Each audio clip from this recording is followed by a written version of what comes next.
Conságrate a Dios cada mañana. Haz de esto tu primer trabajo. Por la mañana, oh Señor, elevo a ti mi voz, a tu buen nombre doy loor, con gratitud mi Dios. Buenos días, Señor Jesús. ¿Qué tal, amigos? ¿Cómo amanecieron? Esperamos que todos estén bien y contentos. En este día pidamos al Señor Jesús que nos ayude a ser la sal de la tierra para poder dar sabor a nuestro mundo. Pidamos que obre en nosotros para hacer de este mundo un mejor lugar. Bienvenidos a su programa Buenos días, Señor Jesús.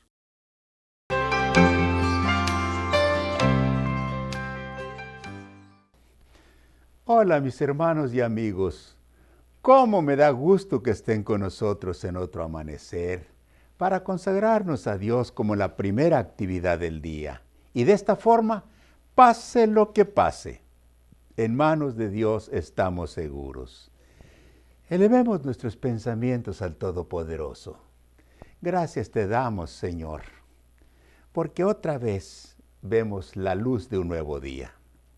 Gracias te damos por tu constante bondad hacia nosotros. Ayúdanos, Señor, a andar en tus caminos. Fortalece nuestra voluntad para rechazar todo aquello que te ofende y que nos lastima.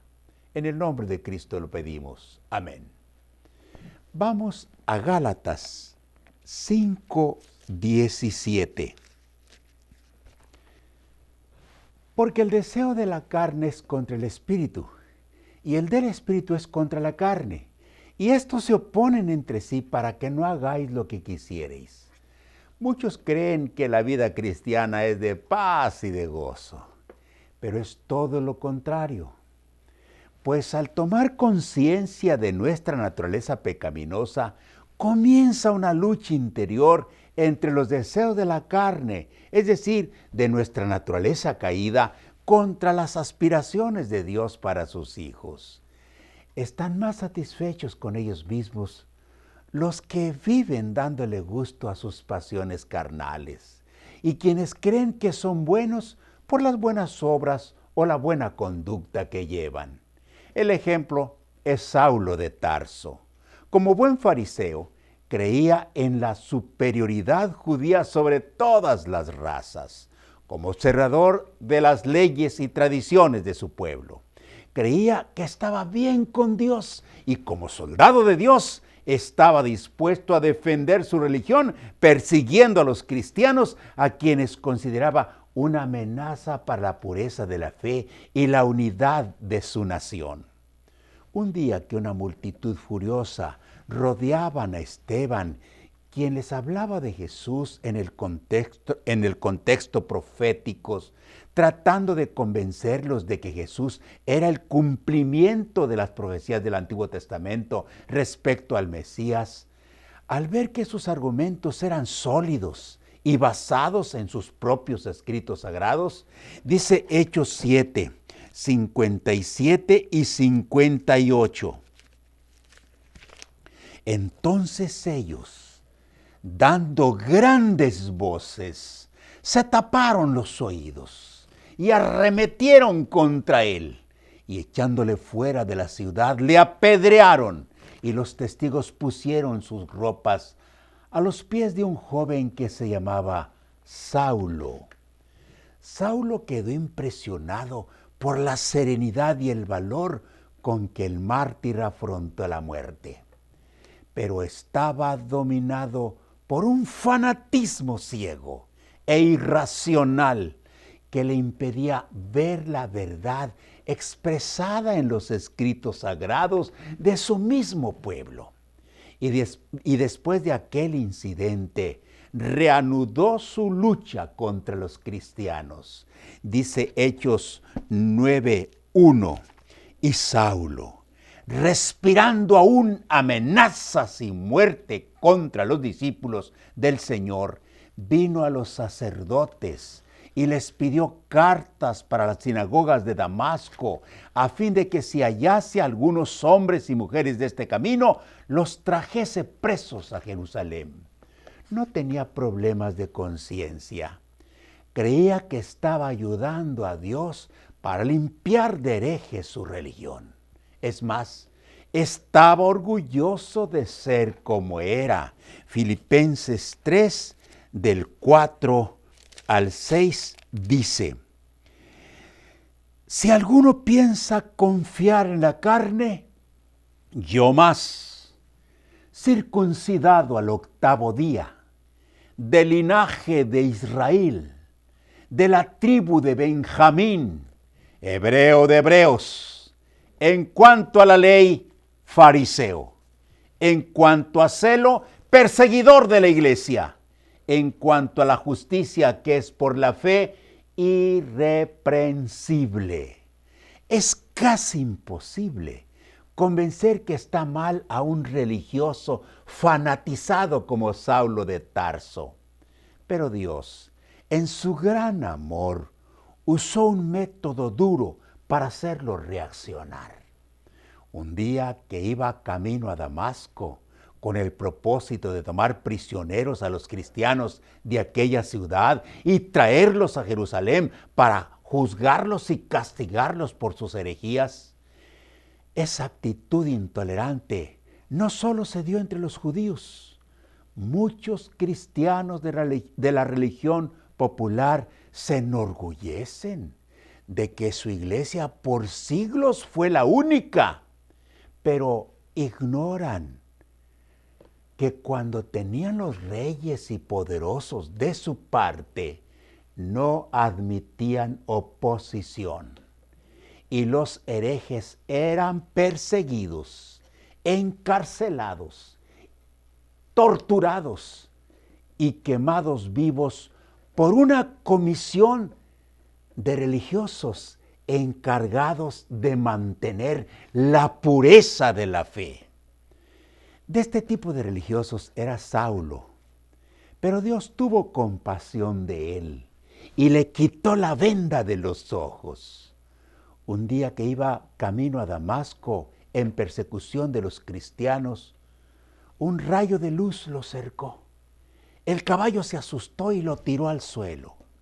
Quienes lo acompañaban quedaron paralizados de miedo, y cuando Saulo trataba de levantarse, oyó una voz del cielo que le decía en Hechos 9, 4 y 5, Saulo, Saulo, ¿por qué me persigues? Él le dijo, ¿quién eres, Señor? Y le dijo, yo soy Jesús, a quien tú persigues. Dura cosa te es dar coces contra el aguijón. Saulo se levantó ciego. Alguien lo guió de la mano y lo llevó a Damasco, en donde un cristiano llamado Ananías recibió la orden de Dios para que fuera a orar por él. Ananías lo hizo y Saulo recuperó la vista. Bernabé, un miembro de la iglesia de Jerusalén, lo presentó a los hermanos, quienes no querían recibirlo, pues creían que el celoso fariseo les estaba tendiendo una trampa para atraparlos a todos. Desde aquel día, Saulo se cambió el nombre por Pablo. Dejó de creerse mucho. Tomó conciencia de su condición pecaminosa y aceptó que tenía una lucha interior entre el bien y el mal, que él llama entre el espíritu y la carne. En Primera de Timoteo 1:15 escribió, palabra fiel y digna de ser recibida por todos, que Cristo Jesús vino al mundo para salvar a los pecadores, de los cuales yo soy el primero. Ya no era el orgulloso fariseo que se creía superior a todos. Ya no era un furioso perseguidor de los cristianos. Ya no se daba ínfulas de santidad y de pureza. Ahora se consideraba el peor de los pecadores. En Romanos 7, 18 al 24, describe la lucha interna entre la carne y el espíritu, entre Jesús y Satanás, por tomar el control de nuestras vidas. Los que están bajo el control total del diablo no tienen esa lucha, porque ya los tiene dominados. Y yo sé que en mí, esto es, en mi carne, no mora el bien, porque el querer el bien está en mí, pero no el hacerlo. Porque no hago el bien que quiero, sino el mal que no quiero, eso hago. Y si hago lo que no quiero, ya no lo hago yo, sino el pecado que mora en mí. Así que queriendo hacer este bien, hallo esta ley, que el mal está en mí. Porque según el hombre interior, me deleito en la ley de Dios, pero veo otra ley en mis miembros que se rebela contra la ley de mi mente y me lleva cautivo a la ley del pecado que está en mis miembros. Miserable de mí, ¿quién me librará de este cuerpo de muerte?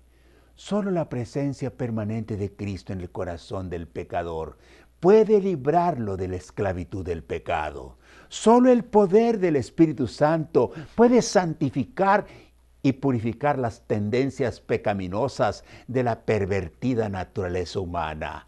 Por eso, mi amigo, mi hermana, si tienes remordimientos de conciencia y te avergüenza de lo que haces o dices, dale gracias a Dios, porque estás vivo espiritualmente.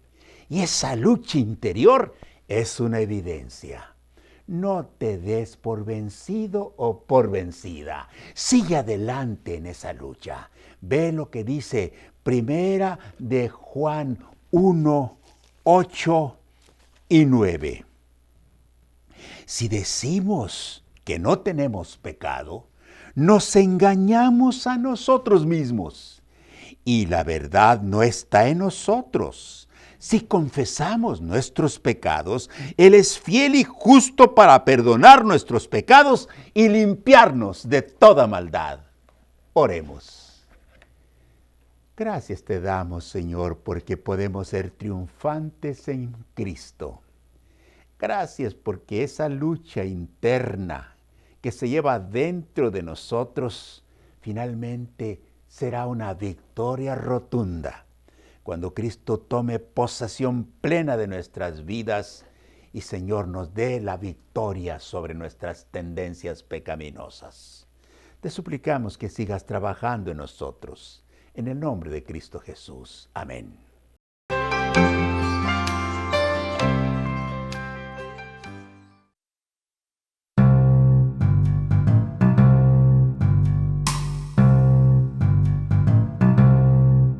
He decidido seguir a Cristo.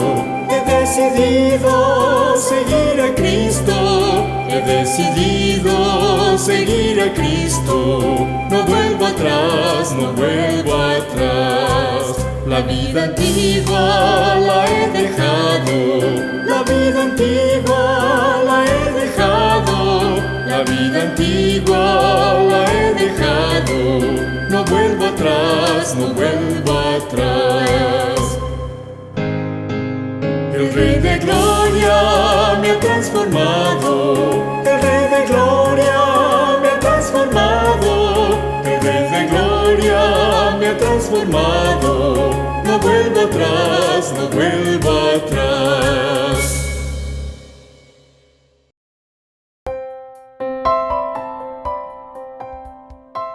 Muy buenos días, amigos televidentes. Les saluda nuevamente su amigo el Dr. Gordon a través de su programa Buenos Días, Señor Jesús. Esperamos que hayan tenido un sueño reparador y que a través de la presentación de este tema pueda tener algo durante el transcurso del día en qué pensar y probablemente algo que pueda ayudarle a cambiar su vida para un beneficio y un mejoramiento. En el día de hoy me gustaría hablar con ustedes acerca de un tema que estoy seguro que la mayoría de nosotros hemos escuchado anteriormente, pero un poco distinto. Es acerca de la hipertensión. Cuando pensamos o escuchamos acerca de la hipertensión, usualmente lo atribuimos básicamente a una persona que es adulta y especialmente a una persona que es de mayor edad. Pero con el paso del tiempo nos hemos dado cuenta de que esto puede llegar a suceder o presentarse en personas cada vez más y más y más jóvenes. Y hay algunas cosas que necesitaríamos tomar en consideración. Desde hace años se ha notado o se ha llegado a la conclusión de que en realidad la hipertensión tiende a comenzar desde lo que es la niñez o edad de la adolescencia. O sea que es desde una edad bastante temprana que ya comienza esto. Y la hipertensión tiene la característica de que va muy lentamente produciendo el daño que eventualmente tiende a ser irreversible. O sea, de que el daño que está ya no se puede reparar. Pero es un daño tan lento y tan gradual que a veces ni siquiera nos damos cuenta de que esto está sucediendo. Por eso es de que, como hemos mencionado varias veces a través de este programa, lo más importante relacionado con la mayoría de las enfermedades es tratar de prevenirlos antes de que llegue a un daño de tal manera de que no hay nada que ya podamos hacer.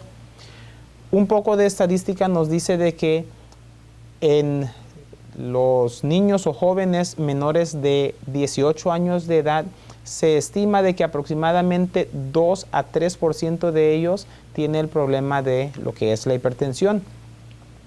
Llega a ser mucho más alarmante cuando seleccionamos un grupo en particular y ese grupo es el grupo de los niños o jóvenes que están pasados de peso u obesos. En vez de solamente ser un 2 a un 3%, nos escalamos ahora a un 15 a 30%.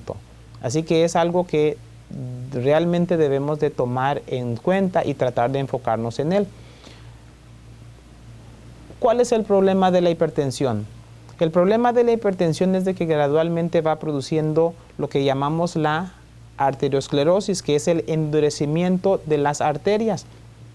En vez de tener su flexibilidad para poder estar bombeando la sangre libremente, se endurecen, entonces el corazón ahora tiene que estar trabajando más duro para poder realizar el mismo trabajo. No solamente las arterias se endurecen, sino que como tiene que estar haciendo más trabajo el corazón, entonces comienza a engrandecerse, lo que llamamos hipertrofia. Cuando una persona hace bastante ejercicio, sus músculos tienden a ponerse más abultados. Eso mismo sucede con el corazón. Pero no necesariamente es una ventaja o un beneficio para el corazón esto. A lo que me refiero es lo siguiente. Cuando uno tiene bastante músculo en los brazos o en las piernas, puede tener más fuerza, pero no así necesariamente en el corazón.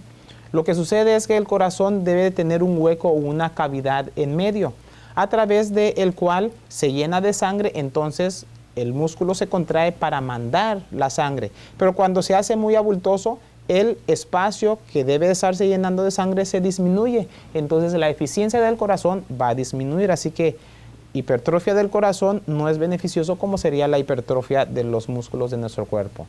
La otra cosa que puede presentarse con la hipertensión en los niños o en los jóvenes es de que presentan proteinuria. En la orina comienzan a botar proteínas y esa es una señal de que está iniciando a dañarse los riñones. Ahora, esto continúa por un periodo de tiempo y se llega a edad adulta y entonces comienza a manifestarse con problemas que nos hace sufrir a todos. Por ejemplo, infarto al miocardio porque como el corazón no está bombeando suficiente sangre, no se oxigena bien y entonces hay un infarto. De igual manera, por los daños que hay, se desprenden distintos fragmentos y partículas y se llega a tener embolias o lo que llamamos médicamente accidentes cerebrovasculares. Y recuerdan que habíamos mencionado acerca de lo que se llama la proteinuria, que el riñón comienza a estar botando proteínas en la orina. Eso es señal definitivamente de que hay daño para lo que son los riñones. ¿Cómo prevenir eso? Un mejor control de lo que es la presión arterial. ¿Cuáles son las quejas o cuáles son las cosas que podrían apuntarnos a que hay un problema relacionado con la presión alta? La queja más frecuente que las personas que padecen de la presión alta tienen es dolor de cabeza. Se dice que más o menos la mitad de las personas que padecen de la presión alta se quejan de dolores de cabeza. Por eso cuando una persona llega con una queja como esta al médico, usualmente tratamos de evaluar varias cosas y uno de ellos que evaluamos es la presión arterial. Sabiendo de que la hipertensión comienza también desde muy temprana edad, es práctica casi rutinaria en todas las clínicas pediátricas desde que los niños desde los 3 años de edad en adelante se les revisa para la presión arterial en algunas de sus visitas, porque si se logra detectar a tiempo, entonces se les puede ofrecer un mejor tratamiento para que ellos puedan tener un mejor estilo de vida eventualmente. Dificultad para dormir es otra de las molestias que se presentan. Puede estar un tanto relacionado con el dolor de cabeza, pero aún sin dolor de cabeza hay personas que batallan para dormir debido a lo que es la hipertensión. El cansancio y la fatiga puede confundirse un poco con problemas de lo que es la diabetes, pero la hipertensión misma puede producir ese como aturdimiento, cansancio, lo que le llaman usualmente desfuerzamiento. Otros que son menos frecuentes, pero también son importantes de considerar es dolor en el pecho o dolor de pecho, dolor abdominal, dificultad para concentrarse, o sea, algo está sucediendo y no puede estarse enfocando muy bien la persona en lo que debe de estar haciendo. Y en niños eso se extrapola o se puede presentar también como dificultades académicas.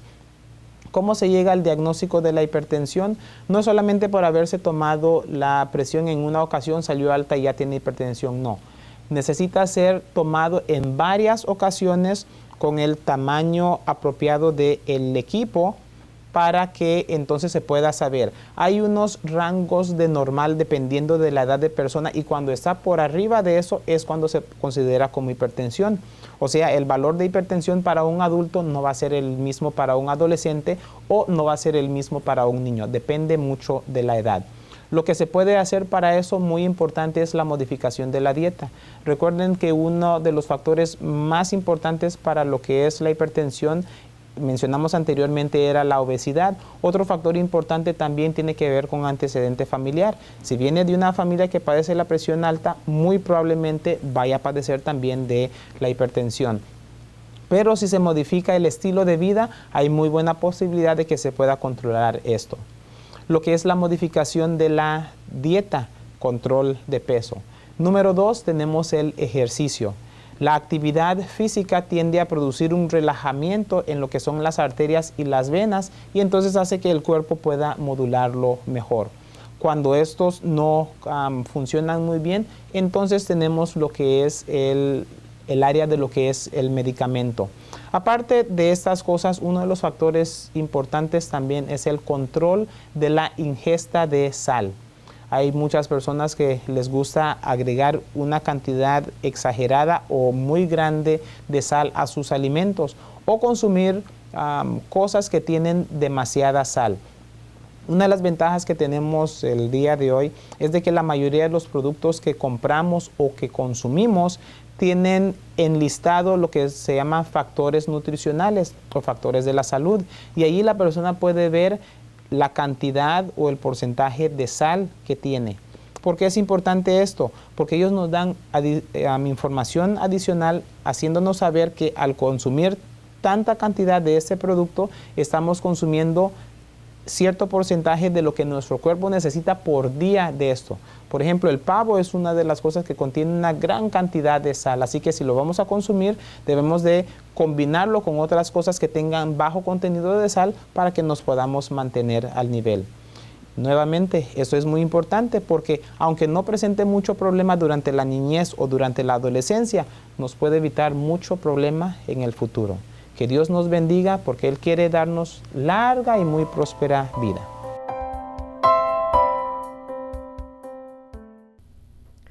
Qué rápido se pasan estos momentos de meditación y consejos. Es una bendición iniciar el día con la dirección de Dios. Si usted está leyendo la Biblia para terminarla en un año, Puede ver en la pantalla los capítulos para hoy. Agradecemos a Dios por todos ustedes y rogamos que les ayude en todos sus planes. Hasta el día de mañana.